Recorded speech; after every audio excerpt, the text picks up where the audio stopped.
Hello friends, welcome to my channel.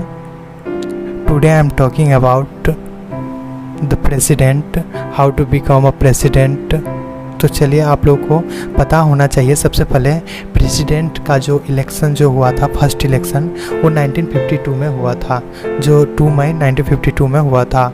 और जो अभी प्रेजेंट टाइम में जो भी अभी है उसका नाम है रामनाथ कोविंद, जो जिनका जो टर्म है वो 25 जुलाई 2022 का उसका टर्म ख़त्म हो जाएगा। तो इसका अभी न्यू इलेक्शन होने वाले हैं प्रेसिडेंट का। तो चलिए हम लोग प्रेसिडेंट के बारे में हम लोग जानेंगे कि कैसे होता है, इसका क्या क्राइटेरिया है, कितने ईयर का होता है, इसका टर्म कितना ड्यूरेशन कितने दिनों का रहता है, और उसका सिटीजन कैसा है, सारे डिस्कस करेंगे। तो चलिए हम लोग पता करते हैं इसको आगे नेक्स्ट। तो सबसे पहले प्रेसिडेंट के बारे में, president is the head of union executive. Union executive का जो हेड होता है वो प्रेसिडेंट होता है। जो इलेक्टोरल जो इसका जो मतदान करते हैं वो प्रेसिडेंट कंसिस्ट ऑफ, यानी कि इलेक्टेड मेंबर जो होता है ना वो बोथ हाउसेज ऑफ पार्लियामेंट का होना चाहिए।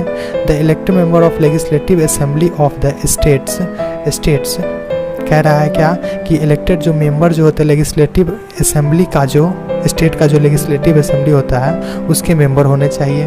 The elected members of legislative assembly of the union territories of Delhi and Puducherry, now Puducherry है जो अगर, और ये यूनियन टेरिटरीज के जितने भी वो है स्टेट है, जैसे दिल्ली है और पुडुचेरी है और भी है, वो उसमें पुडुचेरी का जो है वो उसका मेंबर जो है लेजिस्लेटिव असेंबली का होना चाहिए। उसका ये है आर्टिकल 54 में मेंशन किया गया है।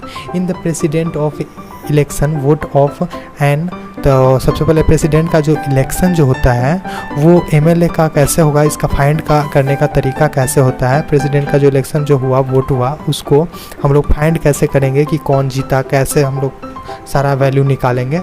तो total population of A state by total number of elected members of the state, यानी तो एमएलए का total population of the state, यानी पॉपुलेशन जो है स्टेट का टोटल पॉपुलेशन होगा by total number of elected member of state, यानी कि जितने भी मेंबर होंगे ना उसका जो इलेक्टेड मेंबर जो होंगे, हमारे द्वारा जो चुना गया मेंबर है वो स्टेट का मेंबर जो होता है उससे जो टोटल उसका नंबर से अब बाई में ही 100,000 से डिवाइड करेंगे तो मेरा एमएलए का जो इलेक्शन का वोट है उसका वैल्यू निकल जाएगा।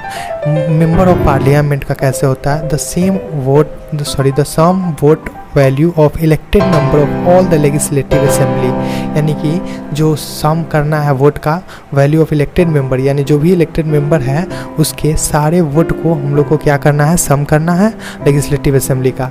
फिर उसको डिवाइड किससे करना है, the sum of elected member of the both of houses of parliament, और इलेक्टेड मेंबर का है जो दोनों का जो हाउस पार्लियामेंट का जो हाउसेज है उसको मेंबर को सम करना है और उससे डिवाइड करेंगे तो हमारा मेंबर ऑफ पार्लियामेंट का निकलेगा। इसका qualification for election as a president are be citizen of Indian, यानी कि सबसे पहले तो इंडियन सिटीजन होना चाहिए और एज जो है वो 35 ईयर होना चाहिए। Okay,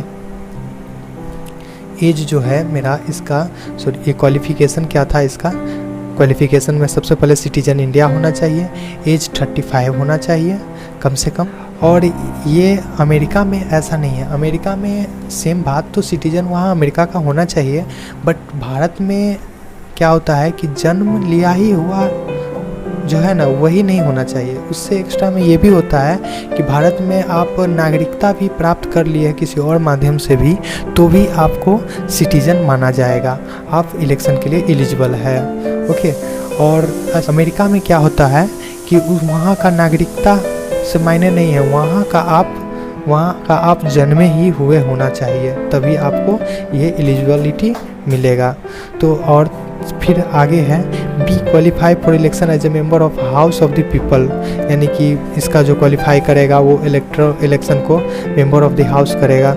must not hold any office of profit under the government of India और the government of any state और under any of the state governments